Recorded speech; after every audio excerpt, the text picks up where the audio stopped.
गायत्री मंत्र के साथ में परम पूज्य गुरुदेव, वंदनीय माता जी और सभी ऋषि सत्ताओं को आइए प्रणाम करते हुए आज के विषय का शुभारंभ करें। ओ भो भुवः स्वाहा तत्सवितुर्वरेण्यं भर्गो देवस्य धीमहि धियो यो नः प्रचोदयात्।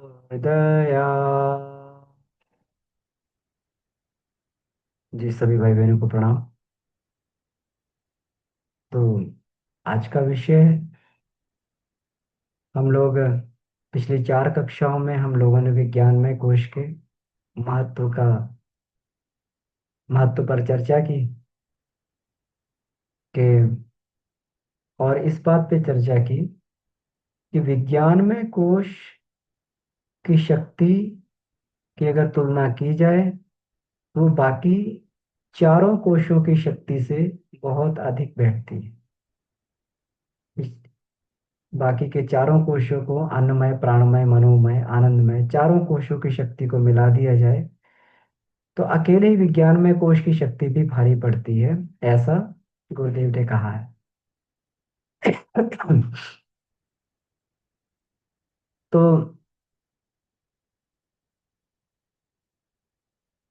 विज्ञानमय कोश के महत्व को हम लोगों ने चर्चा की। विज्ञानमय कोश का स्वरूप क्या है, विज्ञानमय कोश का केंद्र स्थान कहाँ पर है। हृदय चक्र पर हम लोगों ने काफी इसमें चर्चा हुई। विज्ञानमय कोश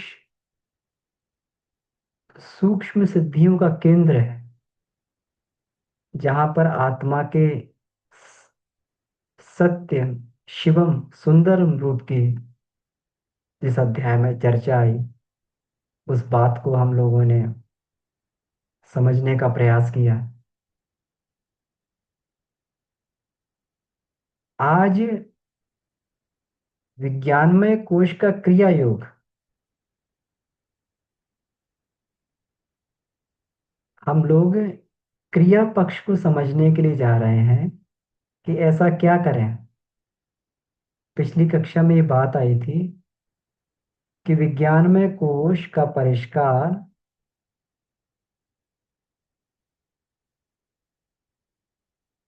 यौगिक क्रियाओं से संभव है, या तो यौगिक क्रियाओं से इसका परिष्कार किया जाए या फिर आदर्शवादी उत्कृष्टता को अपने जीवन में उतार लिया जाए, उससे भी विज्ञानमय कोश परिष्कृत होता है।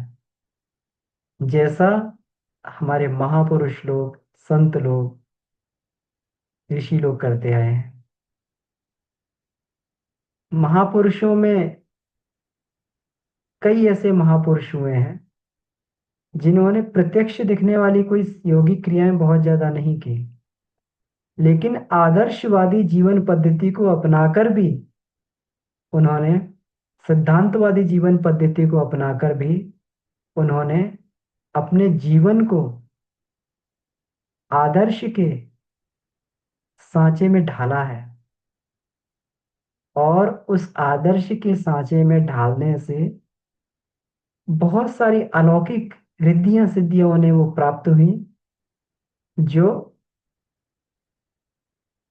योगियों को योग के मार्ग से प्राप्त होती हैं। पिछले अध्याय में हम लोगों ने यह चर्चा की थी कि अगर साधना से सिद्धि के सिद्धांत को केवल इस बात से परखा जाए कि इसके पास कितनी अलौकिक सिद्धियां हैं व्यक्ति के पास में, तो ये उसकी बड़ी ही उथली परख हो।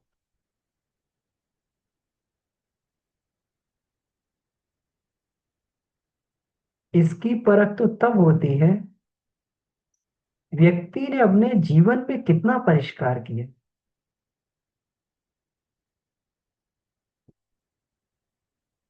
उस सिद्धांतवादी जीवन जीने के बाद में ही जो सहयोग, जो अलौकिक लौकिक सिद्धियां प्राप्त होती हैं, वो उसी आदर्शवादिता, उसी महानता का परिणाम है जिसको व्यक्ति ने अपने जीवन में अपनाया। सिद्धियां जो है कभी भी सफलता की कसौटी नहीं है। महापुरुषों के, पिछली बार भी हम लोगों ने चर्चा की था, महापुरुषों के जीवन,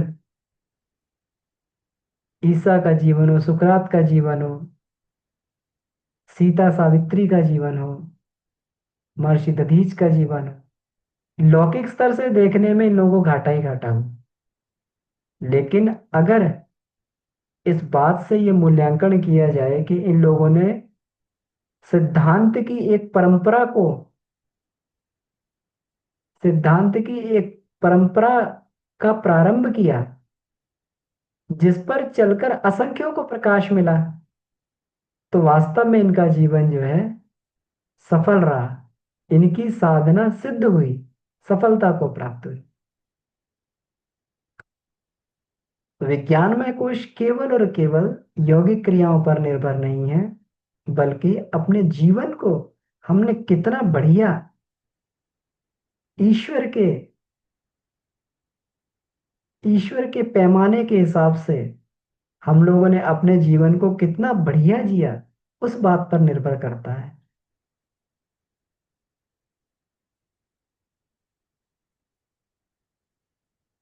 आज हम लोग विज्ञानमय कोश में जिस विषय पर चर्चा करने के लिए जा रहे हैं, वो विज्ञानमय कोश का क्रिया योग है। क्योंकि हो सकता है कि समय ऐसे होते हैं कि व्यक्ति के जीवन में उसको महानता के लक्ष्य को प्राप्त करने के लिए उसके जीवन में ऐसे अवसर आते हैं। अब मान लीजिए कोई अवसर ऐसा ना आए तो, स्वतंत्रता संग्राम का जब ये आंदोलन चल रहा था, लोगों ने अपने जीवन का उत्सर्ग किया और महान बन गए। अब ऐसा कोई महान सुअवसर अपने जीवन में ना आए तो कैसे किया जाए? दूसरा मार्ग भी है, यौगिक साधनाओं का मार्ग है। उससे भी हम लोग परिष्कार करके, चेतना का परिष्कार करके हम लोग आत्मा तक पहुंच सकते हैं। तो आज हम लोग जिस क्रिया योग की चर्चा करने के लिए जा रहे हैं, जिससे हमारा विज्ञानमय कोश परिष्कृत होता है, उसको सोहम साधना बोला जाता है।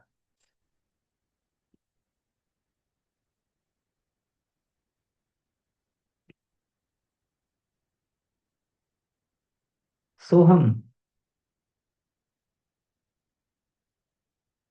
ये विज्ञानमय कोश में प्रवेश करने की सबसे प्रथम साधना है। प्रथम साधना है और अंत तक, आगे तक ले जाती है। जब हम लोग बात करते हैं कि विज्ञानमय कोश में हम लोग आगे बढ़ते हैं, तो जो इसमें आध्यात्मिक साधना दी गई है, तो सोहम साधना के माध्यम से हमारा अजपा मंत्र अपने आप सिद्ध होने लगता है। आत्मचिंतन, आत्म अनुभव, आत्मदर्शन, आत्म विकास, आत्म प्राप्ति के मार्ग यहाँ पर खुलने लगते हैं। और इसी मंत्र को अजपा जप बोला जाता है। जब स्वर योग का इसमें प्रयोग करते हैं, स्वर संयम, तो इड़ा पिंगला सुषुम्ना, गांधारी हस्त जीवा पूषा, यशस्विनी अलंबुसा, इस कुहू शंखनी, ये सारी की सारी नाड़ियां जो है क्रियाशील हो जाती हैं, शुद्ध हो जाती हैं, क्रियाशील हो जाती हैं। और इन्हीं नाड़ियों के माध्यम से साधक की लोक लोकांतरों में पहुंच हो जाती।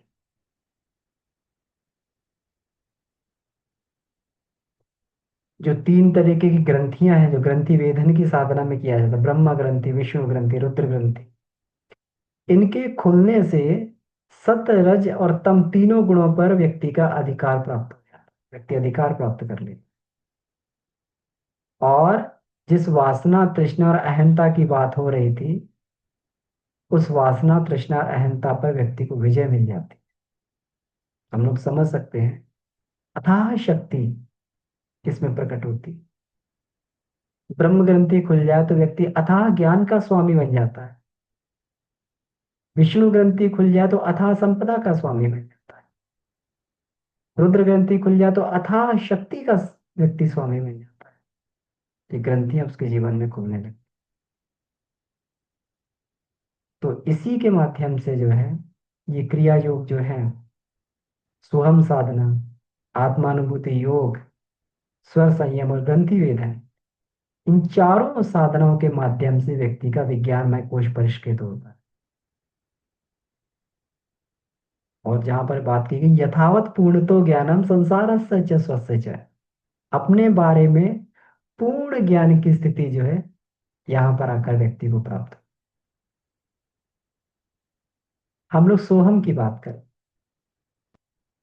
सोहम साधना, तो सोहम तो हमारे मस्तिष्क में चल ही रहा है। सोहम तो क्रिया ये हमारा शरीर कर ही रहा है। जब हम लोग सांस लेते हैं तो सांस लेते समय एक सो की ध्वनि होती है। सांस अंदर भरें, सो की ध्वनि होगी, और उसको छोड़ते हैं तो हंग की ध्वनि होती है। जिस प्रकार बांसुरी में छेद होते हैं और उसमें बलात् जब हवा को गुजारा जाता है तो उसमें से स्वर निकलने लगते हैं, तो उसी प्रकार हमारे जो नासिका के ये संकीर्ण छिद्र हैं, जब इनमें से हवा गुजरती है, जब हम लोग सांस भरते हैं तो सो की ध्वनि सुनाई देती है। लेकिन ये ध्वनि इतनी सूक्ष्म होती है कि कानों से सुनाई नहीं देती। इस ध्वनि को सुनने का व्यक्ति को अभ्यास करना पड़ता है। ये ध्वनि, क्या कारण है इस ध्वनि का? अगर इस पर हम लोग विचार करते हैं तो ये बात बिल्कुल पक्की है कि आत्मा के अंदर अपना ज्ञान पूर्ण रूप से मौजूद होता है। उसको मालूम है कि संसार में हमारा आने का उद्देश्य क्या है, और इसीलिए प्रतीक्षण आत्मा जो है अपने उद्देश्य का उद्घोष करती रहती है। अपने उद्देश्य का, जिस दिन कहते हैं कि वो जीवात्मा, जो परमात्मा जीवात्मा के रूप में अवतरित होती है, उसी दिन वो अपने लक्ष्य बना लेते हैं कि मुझे वापस उसी गंतव्य, अपने वापस उसी उद्गम स्रोत में वापस विलय होना है। ये लक्ष्य बना के जो है जीवात्मा के रूप में प्रकट होती है, और बार बार जीव को बोध करवाती रहती है, सो हम, सांस लेते हुए सो, छोड़ते हुए हम, जो वो है वही मैं हूं। ये आत्मा का ज्ञान एक क्षण के लिए भी, कभी भी एक क्षण के लिए भी इस ज्ञान को आत्मा जो है भूलती नहीं। लेकिन हमारा जीव भाव इस आत्मिक ज्ञान का अतिक्रमण कर लेता है, और इस इसको बार बार सुनने के पश्चात भी हम लोग इसे नकारते रहते हैं, नकार देते हैं।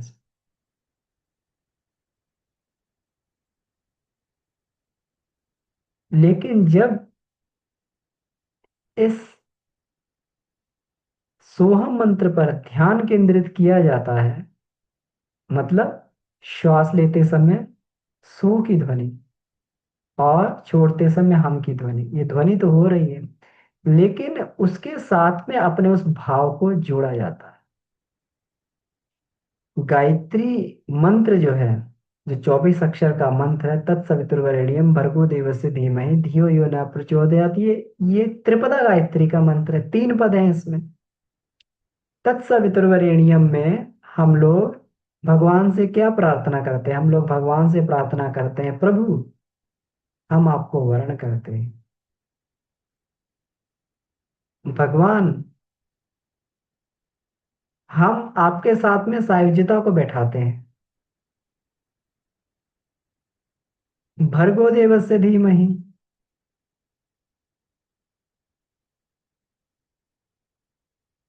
हमारा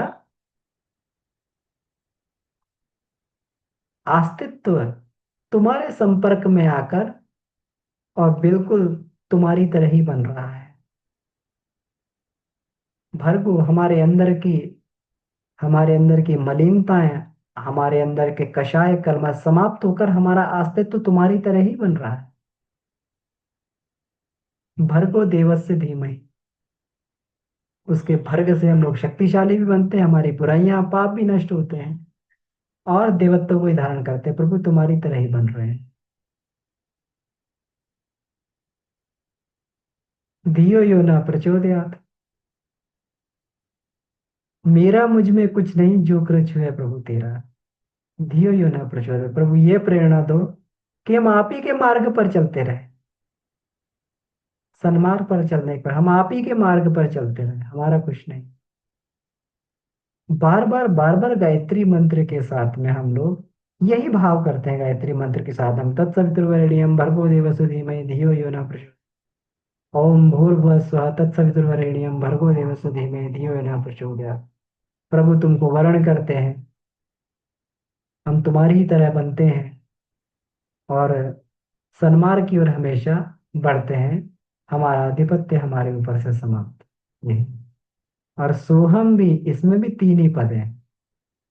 सो, जब श्वास खींचते हैं तो क्या होता है? सो तत्सवितुर्वरेण्यम, वर्ण कर रहे हैं प्रभु तुम्हें। सो, प्रभु हम तुम्हें वर्ण कर रहे हैं। आ, जब हम लोग श्वास को अंदर रोकते तो एक अ की ध्वनि होती है। सो, जब अंदर कुंभक करते हैं एक अ की ध्वनि होती है। मतलब हमारा भाव बदल रहा है वहां पर।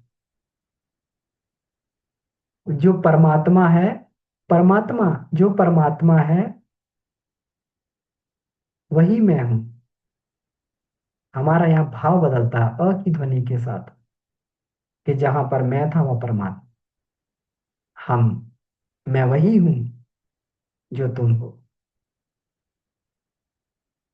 तो जिस प्रकार से गायत्री मंत्र त्रिपदा है, उसी प्रकार से सोहम में भी तीन पद आते हैं। इसमें यही भावना की जाती है कि सो के द्वारा हम परमात्मा को अपने अंदर धारण कर रहे हैं। सो, वही परमात्मा। कौन सा परमात्मा?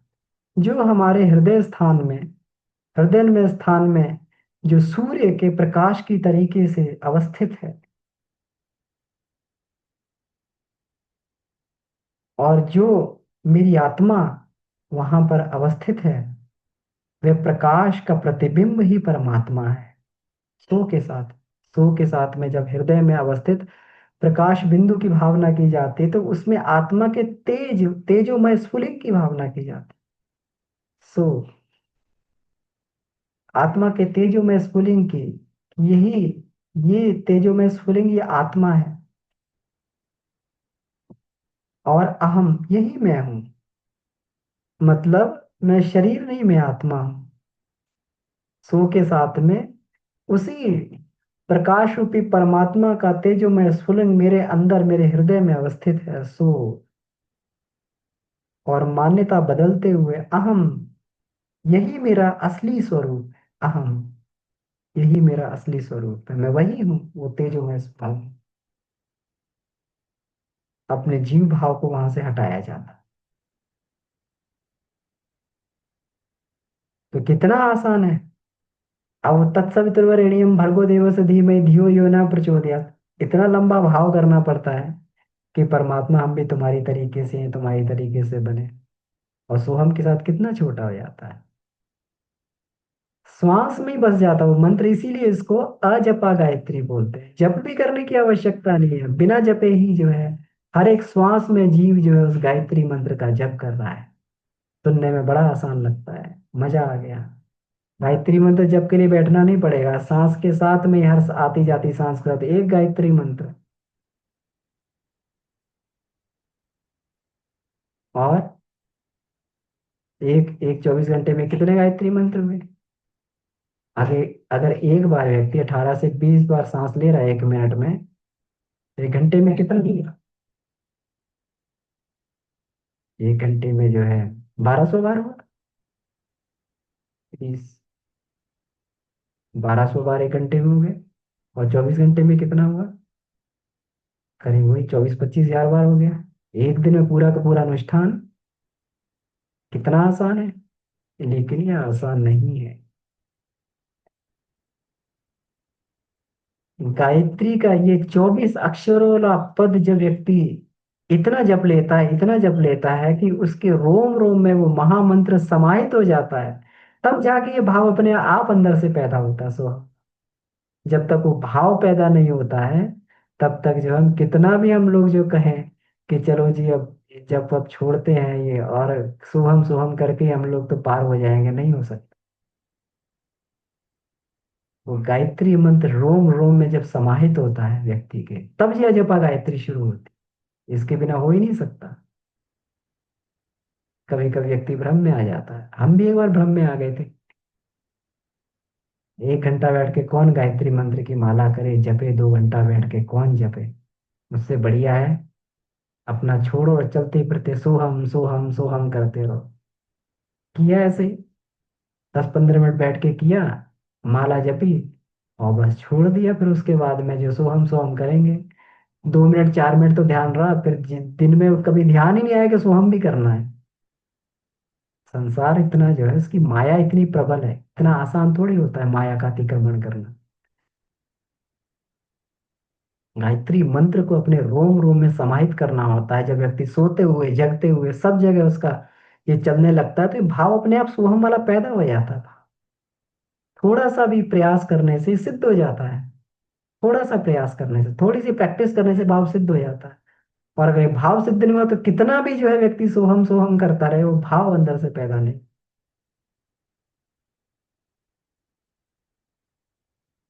ये क्रिया बहुत आसान है, बहुत आसान। सांस तो सभी ले ही रहे, इतनी आसान क्रिया है, लेकिन इसके भाव को जगाना बहुत कठिन। इसका भाव जगाने के लिए व्यक्ति को हो सकता है जन्म जन्मांतरों का भी प्रयास करना पड़े सोहम भाव जगाने। लेकिन ये भी पक्की बात है, विज्ञानमय कोश का ये जबरदस्त एक क्रिया योग है, जबरदस्त। इससे विज्ञान में कोश बहुत तेजी से प्रकाशित होता है, एक बार ये भाव जागृत हो जाए।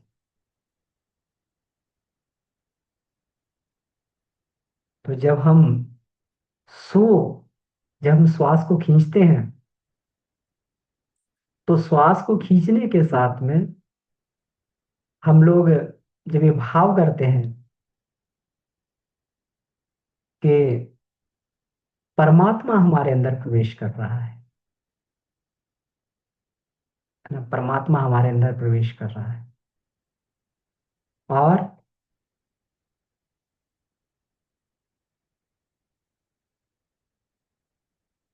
कि जैसा वह परमात्मा है, वैसा ही मैं हूं। उस महाप्राण को, महाप्राण हमारे अंदर है, महाप्राण तो आता ही है। जब महाप्राण हमारे हृदय से स्पर्श करता है, तभी तो हमारी सारी गतिविधियां चलती हैं। वो प्राण आना बंद हो गया तो समाप्त, जीवन लीला समाप्त हो जाती है। वह महाप्राण नासिका द्वारा हमारे अंदर जब प्रवेश करता है, तो भाव करते हैं। सो महाप्राण जब नासिका के द्वारा हमारे अंदर प्रवेश करता है, तो भाव करते हैं कि हमारे रोम रोम जीव कोशों में, हमारे एक एक सेल में, हमारे एक एक जो है हमारी नस नाड़ी में वो महाप्राण व्याप्त हो रहा है। वो परमात्मा जो हमारी नस नाड़ी में है, हर एक सेल में जाकर व्याप्त हो रहा है। हर एक सेल पर, एक नाड़ी पर जो परमात्मा का आधिपत्य हो रहा है। सो के साथ में भावना की जाए। सो जब श्वास खींचते हैं, और उसके बाद में जब हम की ध्वनि होती है, तो जीव भाव जो हमारे काय कलेवर में अवस्थित था, वह जिसने कब्जा किया था जीव भाव ने, वो निकलकर बाहर जा रहा है, ऐसी भावना करते हैं। मतलब अगर इसको एक वाक्य में बोला जाए तो ये कह सकते कि परमात्मा का आधिपत्य हमारे ऊपर स्थापित हो रहा है। और जीव भाव क्या होता है? जीव भाव क्या? हमारी संकीर्णता, हमारी स्वार्थवादी संकीर्णता, काम क्रोध लोभ मोह मद, काम क्रोध लोभ मोह से भरा मद मत्सर, हमारी अपने को शरीर और मन मानने की मान्यता, आत्मा को शरीर और मन मानने की मान्यता को ही जीव भाव कहते हैं। जिससे ये आत्मा दिग्भ्रांत होकर जो है, जो जीव भाव की स्थिति में पहुंच जाती है। अगर इस भ्रम को किसी तरीके से हटा दिया जाए तो फिर जो है अपना विशुद्ध अस्तित्व जो है ये प्रकट होने लगता है। काय कलेवर के कण कण में जो है परमात्मा के शासन की स्थापना की भाव किया जाता है कि मेरे कण कण में परमात्मा स्थापित हो रहा है और जीव भाव की बेदखली हो रही, जीव भाव समाप्त हो रहा है। यही सोहम साधना का जो है मूल उद्देश्य होता है। यही सोहम साधना का उद्देश्य है कि मेरे ऊपर से मेरा कैप्चर, जीव का कैप्चर समाप्त हो रहा है और परमात्मा का आधिपत्य यहाँ पर स्थापित हो। जहां पर निकृष्टता का शासन था उसकी जगह राम राज्य की स्थापना हो रही है, सत्य की, प्रेम की, न्याय के राज्य की वहां पर स्थापना हो रही। ऐसा भाव जो है, हर एक श्वास के साथ में ऐसा भाव किया जाता है सोहम साधना के माध्यम से। तब इसकी क्रिया कैसे की जाती? तो इसकी क्रिया के लिए गुरुदेव ने बताया है, प्रातःकाल हम लोग अपने नित्य क्रम से निवृत्त होकर और शांत जगह पे बैठ जाएं। सुखासन में, पद्मासन में, जिसमें भी हम लोग आराम से बैठ सके वहां पर बैठ जाए। और फिर सो की ध्वनि के साथ में ये जो हमारे नाक से अंदर जो वायु प्रवेश कर रही है, यहाँ पर सो की ध्वनि को सुनने का हम लोग प्रयास करें।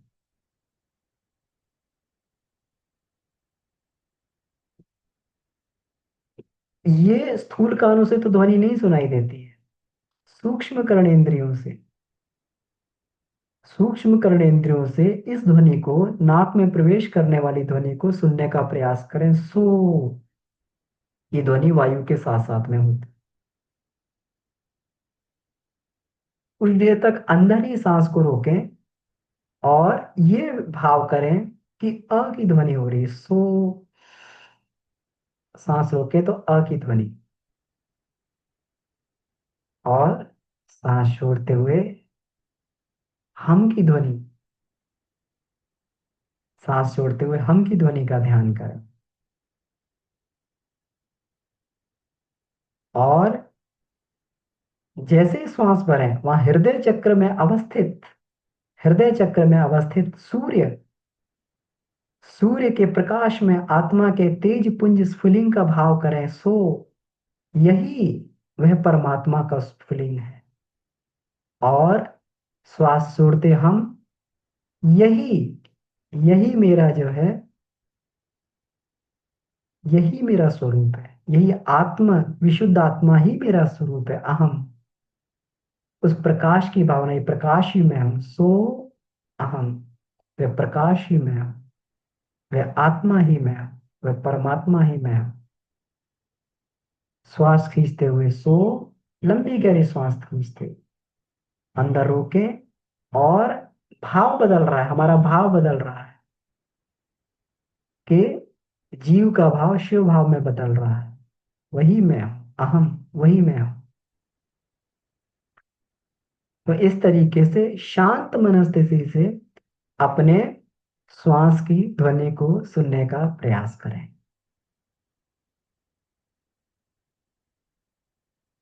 जब हम लोग अभ्यास करते हैं, कुछ दिनों के अभ्यास के बाद में इस ध्वनि की आदत पड़ जाती है।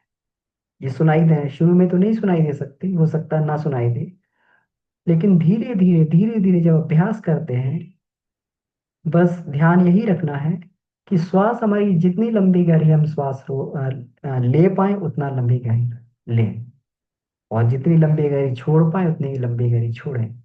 तो इससे जो है हमारा धीरे धीरे ये भाव परिपक्व होने लगता है। ये जो है धीरे धीरे ये शब्द हमें अनाहत शब्द सुनाई देने लगता है।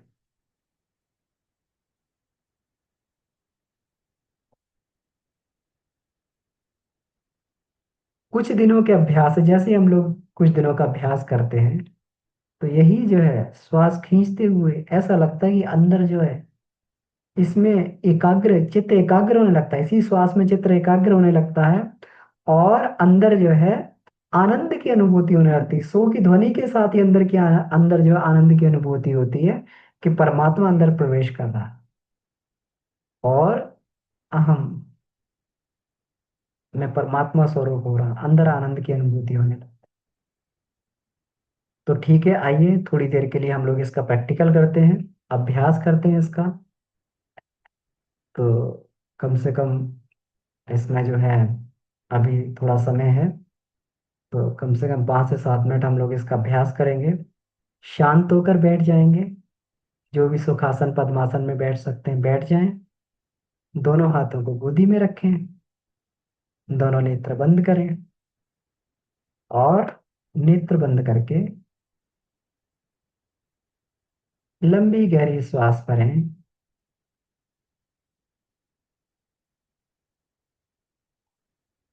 हृदय स्थान पर प्रकाश पुंज का ध्यान करें और श्वास छोड़ दें।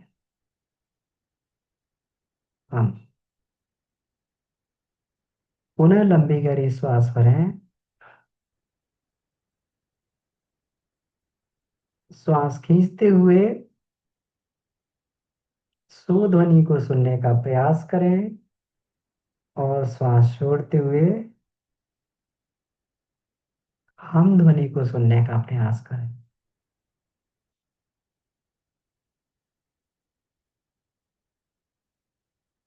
श्वास प्रश्वास करते रहें, सो और हम की ध्वनि को सुनने का प्रयास करें। हर अंदर जाती ही सांस के साथ में सो की ध्वनि को सुने।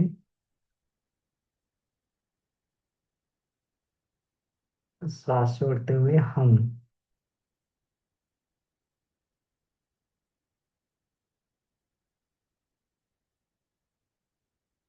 श्वास के स्वाद, सो की ध्वनि, लंबी गई श्वास।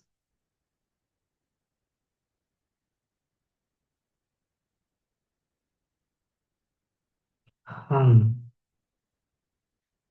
श्वास छोड़ते हुए हम की ध्वनि सुनने का प्रयास करें।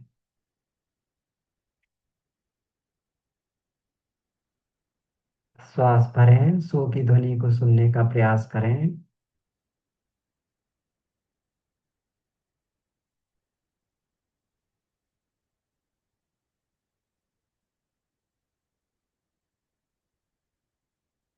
श्वास छोड़ते हुए हम की ध्वनि को सुने।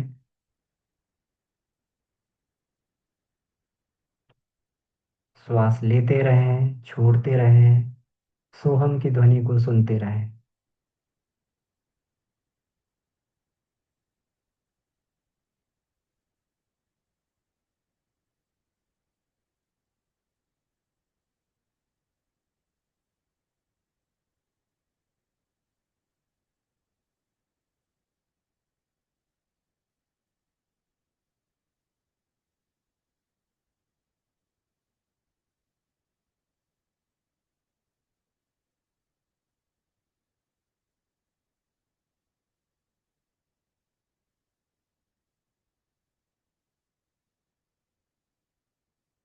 मन को श्वास पर एकाग्र करें। अंदर जाती हुई सांस के साथ सो की ध्वनि सुनते रहें। बाहर जाती हुई सांस के साथ हम की ध्वनि को सुनते रहें।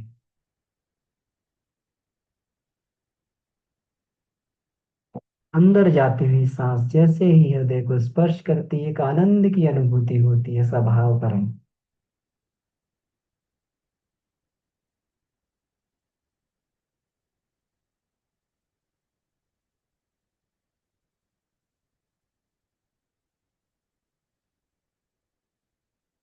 सो के साथ भाव करें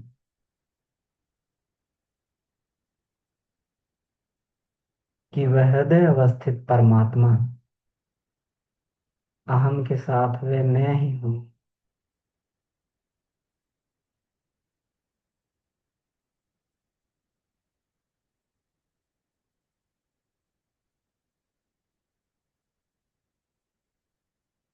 सो के साथ वे हृदय अवस्थित परमात्मा आत्मा के तेज पुंज का ध्यान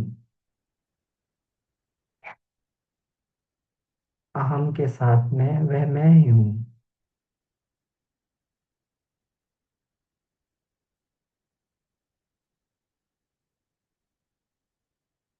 लंबी गहरी सांस लेते रहें, छोड़ते रहें, सो की ध्वनि को सुनते रहें, सजग बने रहें, एकाग्र चित्त बने रहें।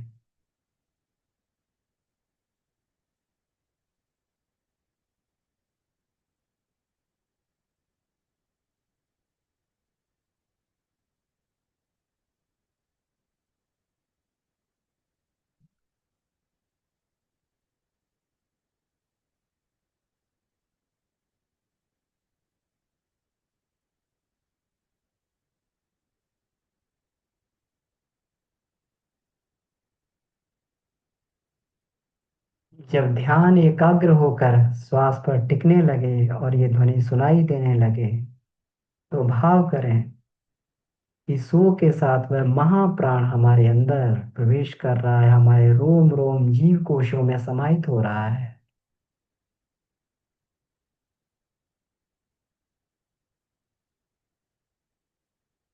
हम के साथ में हमारा जीव भाव विसर्जित होकर बाहर जा रहा है। सो के साथ में परमात्मा का आधिपत्य हमारी ज्ञान इंद्रियों, कर्म इंद्रियों पर हम के साथ में हमारे जीव भाव का कब्जा समाप्त होकर ये विसर्जित हो रहा है, परमात्मा के राज्य की स्थापना।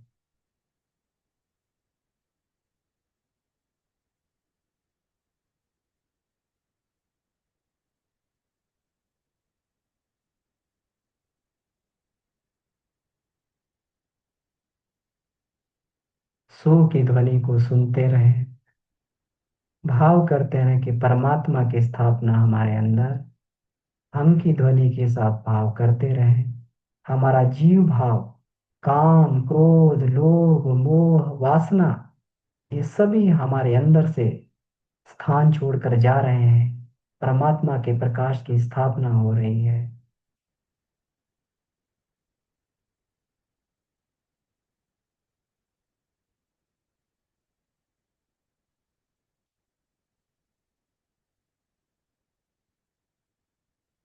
हमारा रोम रोम परमात्मा सत्ता से ओतप्रोत,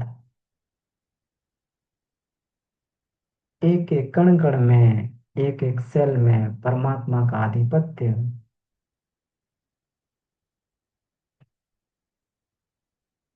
निकृष्ट भाव,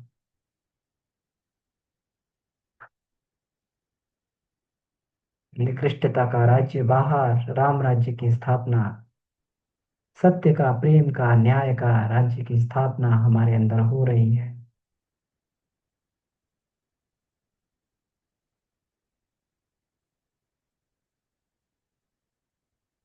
कुछ समय बाद इसी भाव में रहकर परमात्मा से प्रार्थना करें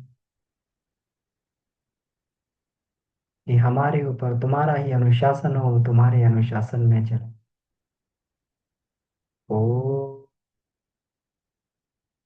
असतो मा सद्गमय, तमसो मा ज्योतिर्गमय, मृत्युर्मामृतंगमय। ओम शांति शांति शांति।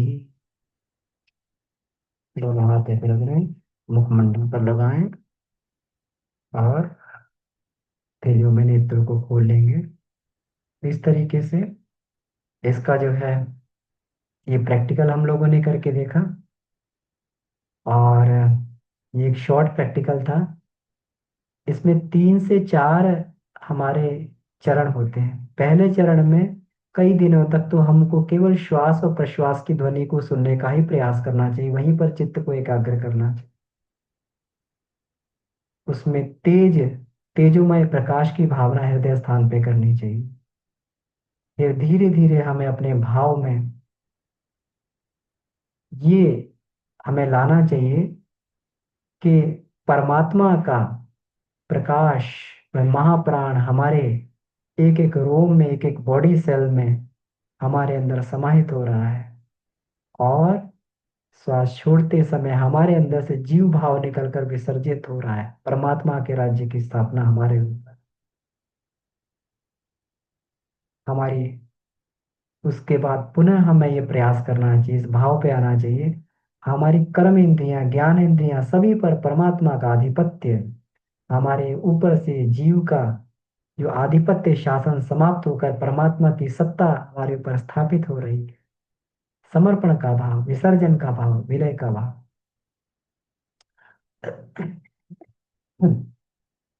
तो ऐसे करके धीरे धीरे करके हमारा सोहम भाव पकने लगता है। लेकिन इसको समय लगता है, धैर्य पूर्वक करनी चाहिए। हो सकता है कई वर्ष भी लग जाए, लेकिन धैर्य पूर्वक लगे रहना चाहिए। एक ही साधना जो हमें जीवन मुक्त बना सकती, तो इसके लिए हमें प्रयास करते रहना चाहिए। तो ठीक है, इसको हम लोग अपने, जो हमारा प्रैक्टिकल चलता है, पहले हम लोगों ने प्रारंभ भी किया था सुबह, लेकिन क्योंकि ये विज्ञानमय कोश की साधना है, तो जब तक व्यक्ति का अन्नमय, प्राणमय, मनोमय कोश परिपक्व नहीं होता है, तब तक इसकी बात नहीं बनती है इस साधना की। तो इसलिए फिर हम लोगों ने उसकी जगह ध्यान प्रारंभ किया, तो ध्यान हम लोग अभी कर रहे हैं। तो जैसे जैसे हमारी परिपक्वता होती जाएगी, हम लोग विज्ञान में कुछ की साधनाएं भी इसमें जोड़ते जाएंगे प्रैक्टिकल में, और प्रतिदिन हम लोग किया करेंगे। तो तो ठीक, यहाँ तक हम लोग जो है ये बात को अपनी पूरा करते हैं। जिन भी भाई बहनों का कोई प्रश्न हो इस क्रिया योग से संबंधी, या कोई डाउट हो, तो हम लोग आपस में चर्चा कर सकते हैं। जी।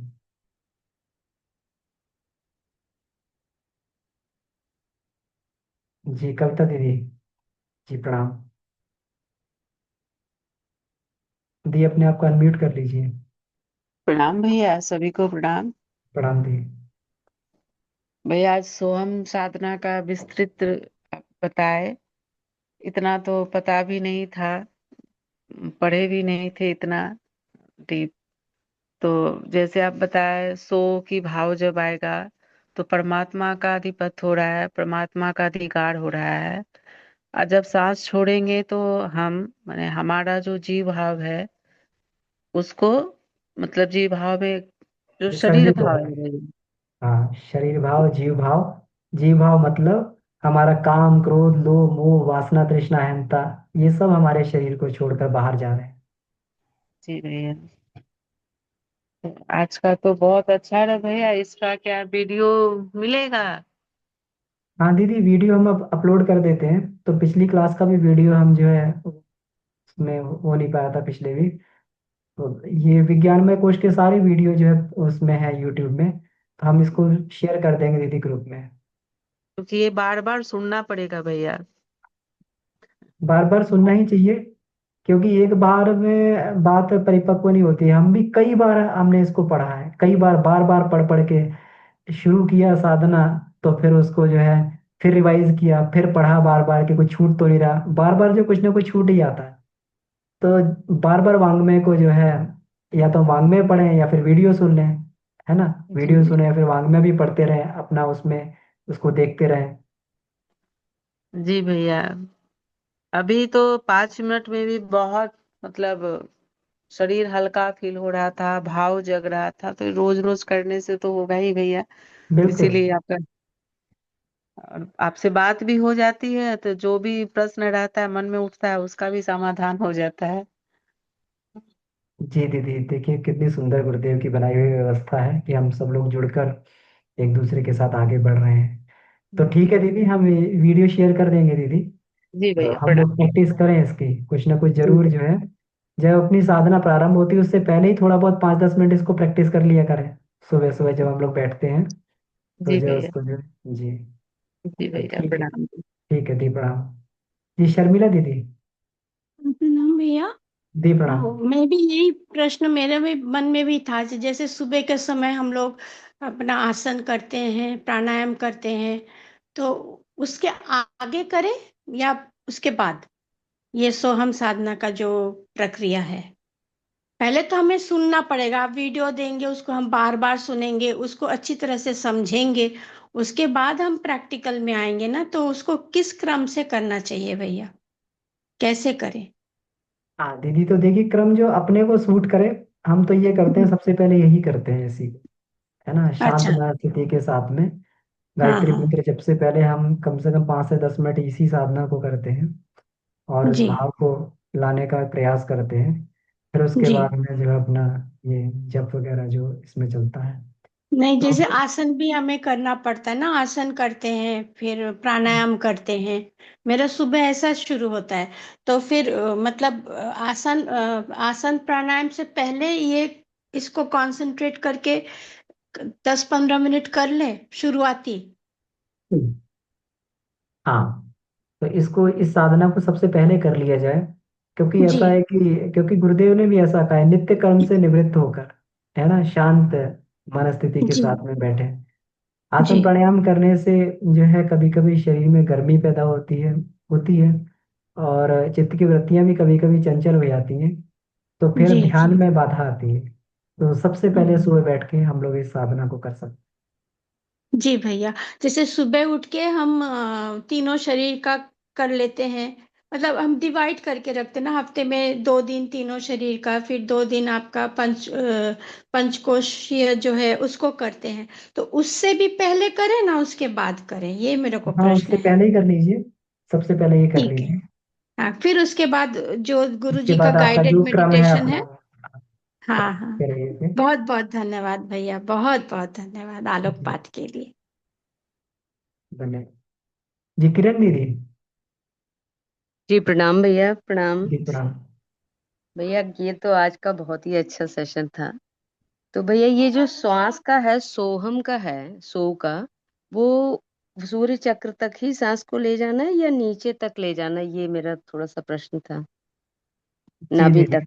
हाँ, तो देखिए यहाँ तक जो है ना हमारा ये हृदय अवस्थित होता है ना यहाँ पे, ये जी यहाँ पर जो है सूर्य चक्र का स्थान बताया है। जी जी तो यहाँ तक ले जाएंगे, ये सूर्य चक्र पूरे शरीर का अंग अवयवों से जुड़ा होता जी। है ना।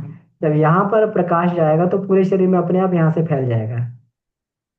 ठीक ठीक है भैया। जी। मतलब श्वास को यहीं तक खींच के ये सूर्य चक्र तक ही लाना है। हाँ और उसके बाद वही रोकने वाला जो आपने बताया वो प्रकाशित होगा। और हाँ फिर हम की भावना से, मतलब जीव भाव समाप्त होके आत्म भाव में हम जा रहे हैं, हो रहा है, जीव भाव भी आत्म भाव हो रहा है या हाँ। आत्मवत हो रहा है। जी, वैसे ही जी भावना करनी है, जैसे ही हम लोग ये स्पर्श करेगा तो हमारा हृदय चक्र जो है ना बिल्कुल एकदम जैसे होता है जी ना, जो इसकी लोहार की धौकनी होती है, जैसे जी उसमें जी ऑक्सीजन जाती है तो मतलब वो हवा जाती तो तेजी से अंगार उस पे जो चमकने लगते हैं, है ना। जी ऐसे ही जी जैसे ये प्राणवायु स्पर्श करेगी तो चमकने लगेगा, चमक जो पूरे जी शरीर में फैल जाएगी, जी। है ना। और फिर हम के साथ छोड़ते हुए अज्ञान हमारे शरीर यहाँ से बाहर जा रहा है ना, जीव बाहर जा रहा है, तो ऐसा भाव भैया बन जाता कभी है। कभी जैसे गायत्री मंत्र भी करते हैं, तो अंदर से कहीं से, जैसे अंदर से वो चमक निकल करके वो बाहर की तरफ, जैसे स्फुरण जिसको कहेंगे, वो होता है हृदय हम्म। चक्र में। जी। तो ये सही है भैया? हाँ, गायत्री मंत्र के साथ में देखें हमारे चक्र उपत्यकाएं भ्रमर जो है सभी जो है प्रकाशित होते हैं, है ना, तो हमें इस प्रकाश की अनुभूति होती है अपने अपने स्तर पर, दे दीजिए। जैसे तरंगित हो जाता है पूरा, मतलब बॉडी एकदम वो हो जाती है, हिल बिल्कुल जाती है। तरंगित होती है दीदी उससे, क्योंकि हम्म, वाइब्रेशन होती है, कंपन पैदा होते हैं अंदर, तो तरंगे पैदा होती हैं, तो ये बिल्कुल ठीक है। ठीक है भैया, बहुत अच्छा सेशन, बहुत अच्छा, हम लोग को बहुत लाभ मिल रहा है इससे। जी दीदी। जय गुरुदेव भैया, सभी को प्रणाम।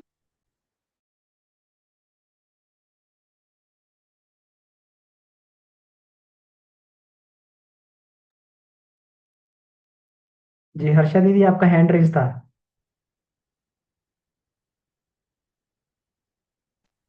हाँ, प्रणाम भैया। दी प्रणाम। ये पूछ रही थी कि जब सांस लेते हैं तो वो छोटा रहता है, लेकिन हम बहुत लंबा हो जाता है, तो वो सही होता है क्या? वो ऑटोमेटिक में बोल रही हूँ, जब हम ध्यान करते हैं उसके ऊपर तब की बात कर रही हूँ। डेली रूटीन में तो पता नहीं चलता है कितना लंबा है कितना छोटा है, लेकिन जब ये साधना करते हैं तब सो का ड्यूरेशन कम होता है और हम का ड्यूरेशन ज्यादा होता है और वो कंफर्टेबल लगता है, तो वो सही है क्या?